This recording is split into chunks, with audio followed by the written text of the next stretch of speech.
Hello everyone, class 12 physics का paper करीब है, बोर्ड का एग्जाम। और अब हम ना बोर्ड के एग्जाम के लिए नेक्स्ट इंपॉर्टेंट पॉइंट करेंगे, नेक्स्ट इंपॉर्टेंट डेरिवेशन करेंगे। दैट इज हाइजेंस प्रिंसिपल की हेल्प से हमें लॉज ऑफ रिफ्लेक्शन को प्रूव करना है। तो बच्चों, हाइजेंस प्रिंसिपल की हेल्प से हमें किसको प्रूव करना है? Laws of reflection. तो चलो प्रूव करते हैं, लेकिन उससे पहले हाइजेंस प्रिंसिपल के बारे में एक बात सुन लो कि हाइजेंस प्रिंसिपल क्या कहता है कि किसी भी वेव फ्रंट पे लाई करने वाला हर point act as a new source, कि किसी भी वेव फ्रंट पर लाई करने वाला हर पॉइंट एक नए सोर्स की तरह बिहेव करता है, यानी वहां से नई वेव्स डेवलप होती हैं। इस बात को ध्यान में रखना है एक बात। और जब वो नई वेव्स डेवलप होती हैं यानी सेकेंडरी वेवलेट्स, उसके किसी भी पॉइंट पर अगर हम एक टेंजेंट खींचें तो हमें एक न्यू वेव फ्रंट मिलता है। तो इस बात को ध्यान में रखते हुए हम आगे चलते हैं। ये हाईली इंपॉर्टेंट है इस बार के बोर्ड के एग्जाम के लिए। That is reflection by Huygens principle. Reflection by Huygens principle. तो क्लास रिफ्लेक्शन करवाना है तो एक रिफ्लेक्टिंग सरफेस चाहिए। सर बहुत बढ़िया, तो मैंने यहाँ पे येलो कलर से एक रिफ्लेक्टिंग सरफेस को ड्रॉ कर लिया। ठीक है, तो यहाँ पर हमारा बन गया एक रिफ्लेक्टिंग सरफेस। चलो इसको कुछ नाम दे देते हैं। लेट्स से ये x है और ये हमारे पास y है। तो X Y is our reflecting surface. Reflecting surface. तो अब यहाँ पर हम दो इंसिडेंट रेज बनाएंगे जो आपस में पैरेलल है। तो यहाँ पर हम बनाते हैं दो इंसिडेंट रेज। ये हमारी पहली इंसिडेंट रे हो गई। चलो इसको व्हाइट कलर से बना लेते हैं। ये हमारी पहली इंसिडेंट रे हो गई बच्चों, और ये हमारी हो गई दूसरी इंसिडेंट रे। सर बहुत बढ़िया, दोनों इंसिडेंट रे बन गई। ध्यान से देखते रहना क्योंकि इसमें मेन डायग्राम ही है बच्चों। मुझे मालूम है कि अगर आप ये वीडियो देख रहे हो तो आपको मालूम है कि डायग्राम परेशान करता है, तो डायग्राम को बहुत अच्छे से देखना है। येलो कलर का एक एक्स वाई हमारा रिफ्लेक्टिंग सरफेस।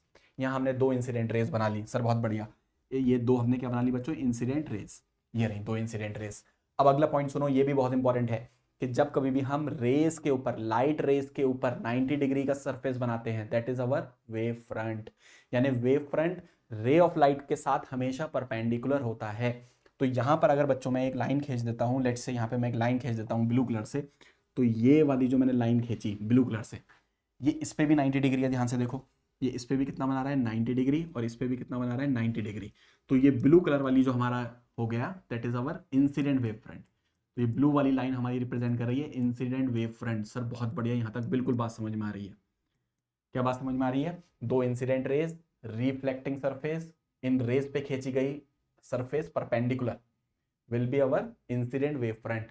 सर यहां तक बात समझ में आ रही है? अब आगे देखो, लेट्स से, तो ये जो ब्लू कलर वाला हमारा वेव फ्रंट है, इस पे लाई करने वाला हर point act as a new source. Huygens principal.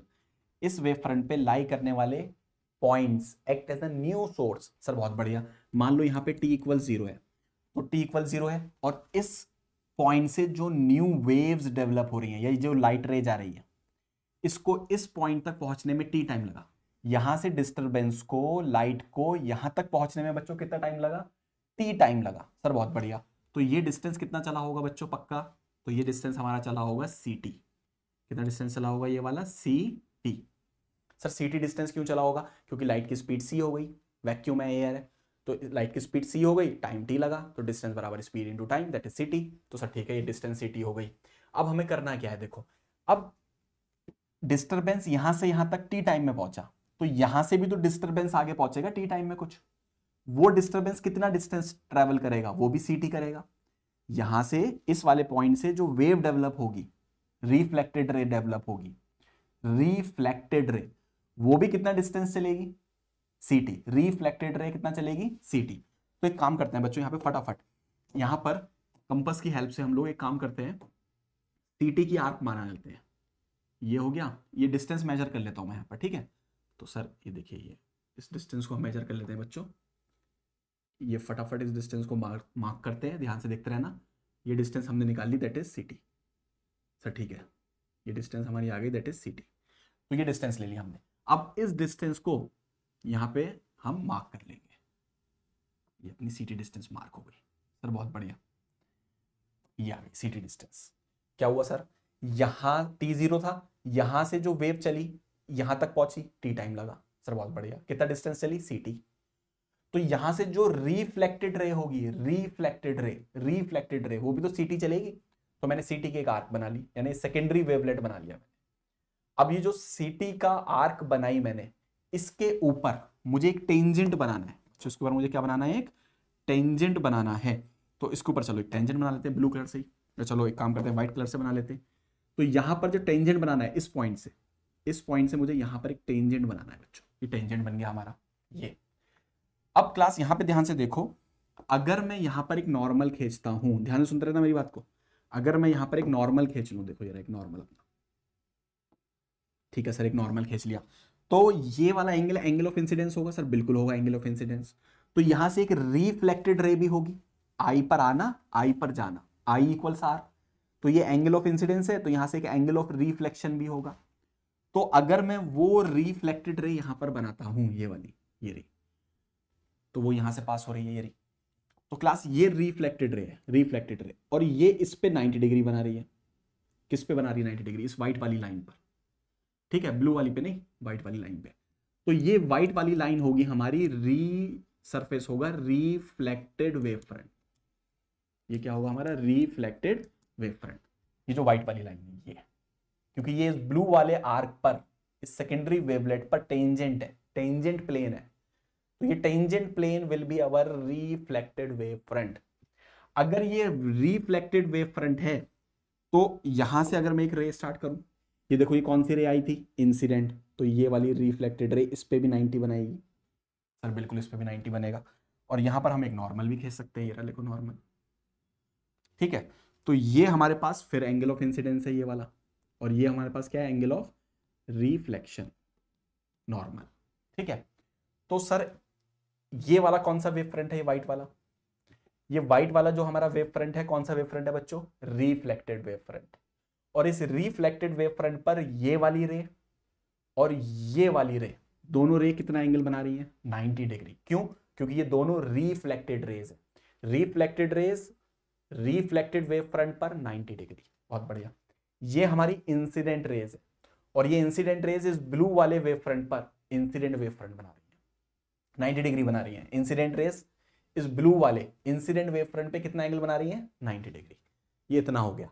अब ये डायग्राम को बनाने के बाद नेक्स्ट स्टेप हमें बच्चों क्या करना है? यहां पर हमें नेक्स्ट स्टेप यहां पर ये करना है कि हमें प्रूव करना है first law which is I equals R. क्या प्रूव करना है? I equals R. तो आई इक्वल्स आर कैसे प्रूव करेंगे? ध्यान से देखो। फॉर एग्जाम्पल मैं इसको बोल देता हूं पॉइंट ए, इसको बोल देते हैं हम लोग पॉइंट बी, इसको बोल दो अपना पॉइंट सी, ये वाले को बोल दो पॉइंट डी। हमने सब मार्किंग कर ली। अब दो ट्राइंगल को बहुत ध्यान से देखना है। देखो ये ए बी सी, सर दिख गया ए बी सी ये रहा, और दूसरा ट्राइंगल कौन सा है हमारा? ए डी सी, ए डी सी भी दिख गया सर। तो हम लोग लिखेंगे in triangle A B C, in triangle कौन सा? A D C. देखो A B C A D C, sir दिख गया दोनों ट्राइंगल। अब इन दोनों ट्राइंगल को हमें कॉन्ग्रुएंट प्रूव करना है, और जब हम इसको कॉन्ग्रुएंट प्रूव कर देंगे तो हम बोल देंगे कि एंगल्स भी इक्वल होंगे। देखो कैसे कॉन्ग्रुएंट प्रूव करेंगे। सबसे पहली चीज देखो, ये 90 डिग्री है इस वाले ट्राइंगल में, सर बहुत बढ़िया 90 है, ठीक है।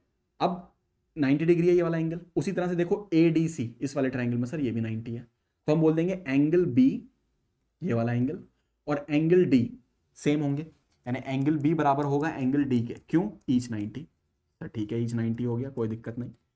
उसके बाद देखो ये वाली साइड ब्लू वाली, ये येलो वाली ए सी, इस वाले ट्राइंगल में देखो ए सी है, और इस वाले ट्राइंगल में देखो ए सी है, तो ए सी कॉमन हो गया, A C equals A C which is common side. Sir बहुत बढ़िया, कॉमन साइड हो गई। उसके बाद एक चीज और देखो, ये डिस्टेंस कितना चला बी से सी? Sir C T. उसी तरह से ए से डी भी कितना चला है? C T. सर कैसे याद करो? कंपास से, सेम आर्क, तो ये डिस्टेंस भी सी टी, तो ये भी सी टी। तो इसका मतलब हम बोल सकते हैं ए डी बराबर होगा किसके? बी सी के, और दोनों बराबर होंगे equal to C T. Equal to क्या होगा बच्चों? सी टी होगा। तो ये कॉन्ग्रुएंट प्रूव कर दिया हमने क्लास, दोनों ट्राइंगल को। अब अगर दोनों ट्राइंगल कॉन्ग्रुएंट हैं तो इस वाले ट्राइंगल का, अब ध्यान से देखना बच्चों, इस वाले ट्राइंगल का ए बी सी का ये वाला एंगल और ए डी सी का ये वाला एंगल बराबर होंगे। सर बिल्कुल बराबर होंगे। लेकिन इन एंगल्स का नाम क्या रखें क्लास? तो इन एंगल को ऐसा बोल सकते हैं, ये एक एंगल ए होगा, और ये एंगल कहां बन रहा है? ये रहा देखो सी पॉइंट पर, ये एंगल सी, दोनों बराबर होंगे। अब एंगल ए क्या होगा ये ध्यान से देखना है हमें। एंगल ए बच्चों यहां पर ये देखो, ये कितना है? आई सर, बहुत बढ़िया। ये पूरा एंगल कितना है वेव फ्रंट के साथ इंसिडेंट रे की? इंसिडेंट रे और वेव फ्रंट का 90, तो सर ये वाला तो 90 माइनस आई हो जाएगा, बिल्कुल सही बात।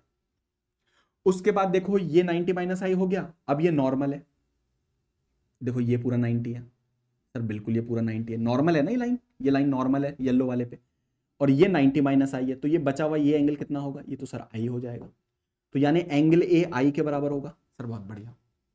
उसी तरह से इस ट्राइंगल में आ जाओ, ये A D C A D C A D C, sir बहुत बढ़िया, ये आर है और ये 90 है, वेव फ्रंट के साथ है, रिफ्लेक्टेड वेव फ्रंट 90 है, तो ये 90 माइनस आर होगा सर, बिल्कुल होगा 90 माइनस आर, और क्योंकि ये पूरा 90 है तो ये बचा हुआ कितना बचेगा सर, ये तो आर ही बचेगा, तो ये आर हो गया sir, angle I equals angle R आ गया।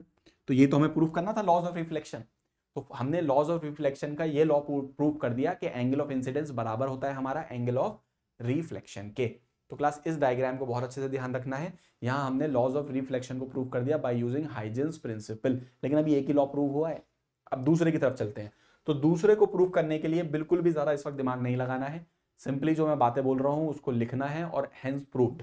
कैसे, देखो ये जो हमारा एक्स वाई वेव फ्रंट है, कौन सा वेव फ्रंट है बच्चों, एक्स वाई हमारा, सॉरी वेव फ्रंट नहीं, sorry X Y is the reflecting surface, X Y is the reflecting surface बच्चों, एक्स वाई कौन है हमारा, रिफ्लेक्टिंग सरफेस है सर, बिल्कुल है, एक्स वाई रिफ्लेक्टिंग सरफेस है, ये रहा इस ब्लैक बोर्ड के परपेंडिकुलर, ये रहा, और ये जो वेव फ्रंट है ब्लू वाला इंसिडेंट वेव फ्रंट है, तो इसका नाम रख लो कुछ ए बी, तो जो ए बी है हमारे पास वो हमारा इंसिडेंट वेव फ्रंट है सर, बिल्कुल है इंसिडेंट वेव फ्रंट, और ये भी परपेंडिकुलर है प्लेन के, बिल्कुल। उसके बाद ये जो व्हाइट वाला है ये हमारा रिफ्लेक्टेड वेव फ्रंट है, ये भी बोर्ड के परपेंडिकुलर है, तो हम बोल देंगे C D is our reflected wave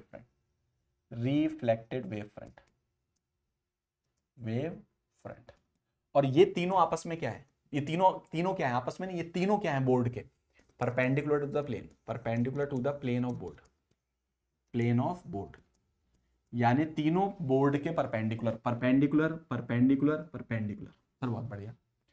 अब यहां पे नोटिस करो ये जो एक्स वाई है, सॉरी ये जो ए बी है इंसिडेंट वेव फ्रंट, ये वाला A B incident wave front, इस पे इंसिडेंट रे कैसी है, परपेंडिकुलर सर, तो हम बोलेंगे यहां पर इसका नाम दे दो एम ए जो इंसिडेंट रे है, एम ए इंसिडेंट रे, वो परपेंडिकुलर है किसके, ए बी के, इंसिडेंट रे परपेंडिकुलर है ए बी के, सही, और जो ए डी रिफ्लेक्टेड रे है वो इसके परपेंडिकुलर है किसके, डी सी के, तो हम बोल देंगे सी डी के परपेंडिकुलर, सॉरी जो रिफ्लेक्टेड रे कौन सी है, ये हमारी ए डी रिफ्लेक्टेड रे, ये परपेंडिकुलर है किसके, सी डी के, रिफ्लेक्टेड वेव फ्रंट के, और जो नॉर्मल है, इसको बोल दो N1 N2, ये जो नॉर्मल है N1 N2 ये परपेंडिकुलर है एक्स वाई के, तो N1 N2 नॉर्मल है वो परपेंडिकुलर है किसके, एक्स वाई के, ये आपस में परपेंडिकुलर है, ये तभी हो सकता है जब ये तीनों सेम प्लेन में लाई करें, कौन कौन सेम प्लेन में लाई करें, इंसिडेंट रे, रिफ्लेक्टेड रे और normal lie in same plane, तो ये भी हमारा प्रूव हो गया। तो लास्ट में ये लिखने के बाद हम लिख देंगे hence incident ray, reflected ray and normal lie in same plane. तो बच्चों यहां हमने रिफ्लेक्शन को प्रूव कर लिया by the help of Huygens principal.